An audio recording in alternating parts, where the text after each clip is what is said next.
You want to do that again? No.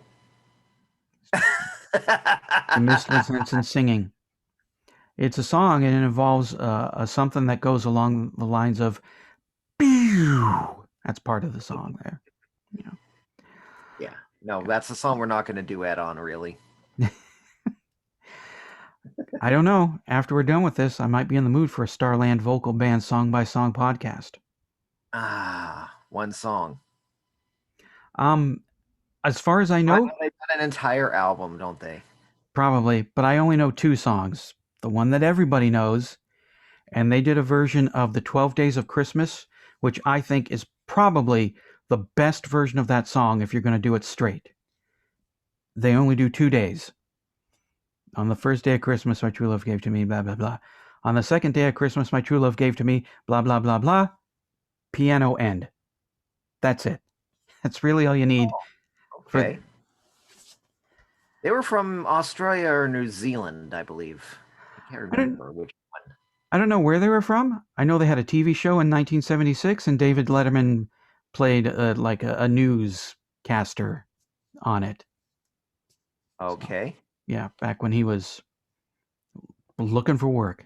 So Yeah, no, whenever I hear Afternoon Delight, I think of the scene from Arrested Development where he's singing it with his niece, and then they all of a sudden realize what the lyrics mean. They're doing karaoke. Yeah, the main character and his niece are doing karaoke, and all of a sudden they mhm. just realize what the lyrics are, and Oh very awkward, and it's kind of yeah, yeah. stop. Um, I still need to see that show. I keep hearing about how great it is, and I've been meaning to watch it, but I got to get on that. Maybe when I finish up with the ELO podcast, when we're all done with this, I'll actually have time to watch TV shows again. Yeah, Yeah. you might.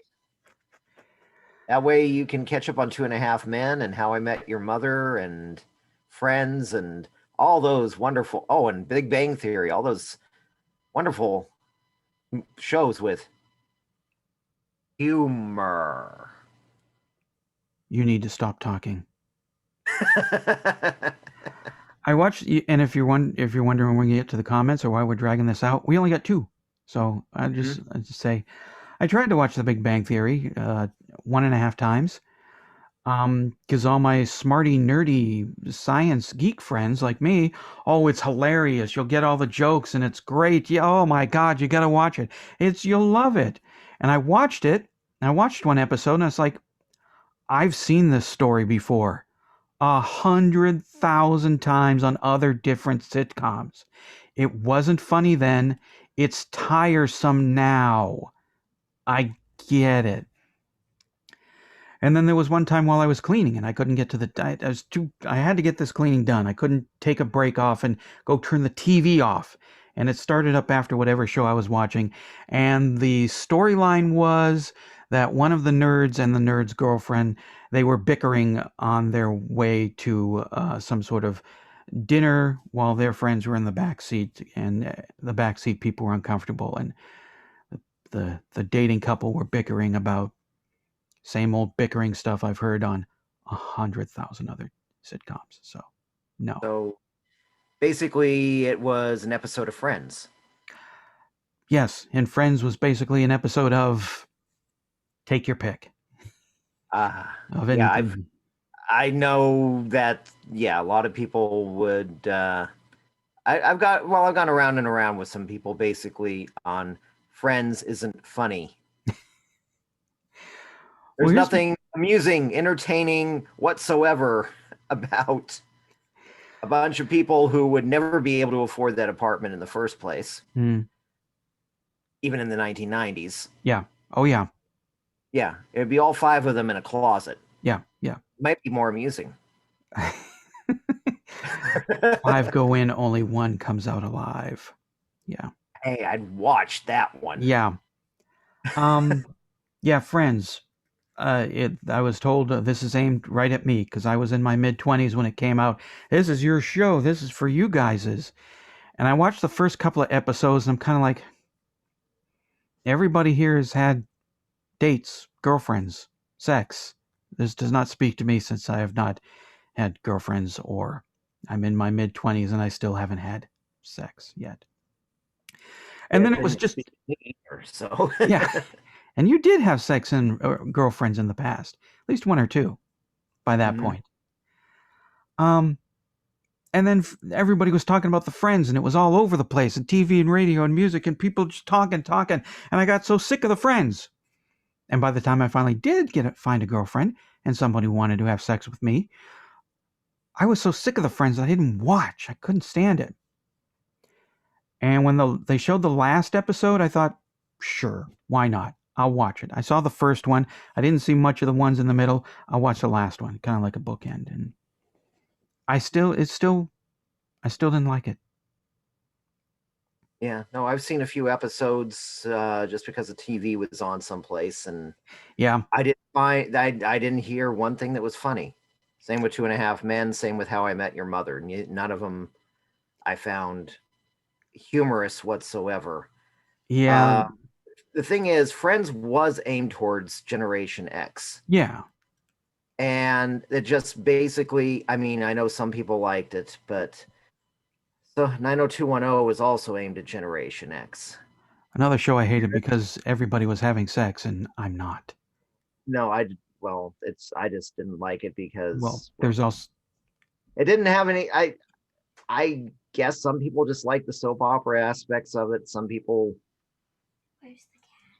just like, I guess, seeing how they like to be, or maybe I don't know, or maybe I don't see where there's a lot of nostalgia for it. To tell you the truth, there's a lot of Friends seems to affect more millennials and Gen Z yeah, it does. than it does us. Eric has already seen the cat. You remember when we were recording the episode just now for Everyone's Born to Die, and you had Yes, problems with your wife busting in? yes, I've got a 9.5-year-old who's looking for the cat. So okay. we both need that little red recording light. And we probably should get to the ELO comments since we've already wasted enough time talking about mediocre sitcoms. That's true. But just to tie up my point is that basically, even back then, they didn't get Gen X. No, no, they sure didn't. That was kind of my point I was getting to, is they didn't get Gen X even back then. Mm-mm. They just gave up on trying to get it, and yeah, just kind of forgot about us at some point. Which is the complete story of Gen X. Exactly. Try to And get you, we by the don't time get. we realized we were forgotten, we couldn't care less, Yeah, which is also kind of the story. we tried to Storage. get. Yeah, we tried to understand you guys. We don't forget it. Yeah. Anyway, uh, comments about it doesn't really matter. Although this first comment is about the Zoomcast for easy money. Yep. Emily Valaro says, nice put. No, Well, no. He said, beautiful cat. yeah, and that's what. She's a nice Madeline, woman. That's why I didn't complete the word. yeah, and that's what Madeline was coming in here around looking for. Aaron Jansen, the solo does it all for me. I can hear where the strings could have been on this one. How would this album had fared if it had received the full E.L.O. treatment? Do you think it would have changed your opinions on any of the songs or the record as a whole? Yes. E.L.O. treatment? Yes. Yes, yes, yes. Yes, it definitely would have changed my opinion of the songs and the record as a whole, which we'll get to when we hit the bonus tracks. Um, would it have fared better if it received the full ELO treatment? No. I'm not talking about me, I'm talking about the world. Because in 2001, ELO was who? Eh? hmm Or, oh yeah, I remember them. Yeah, I liked them back then. Okay. And then, move on to Kenny G or whatever they're listening to now.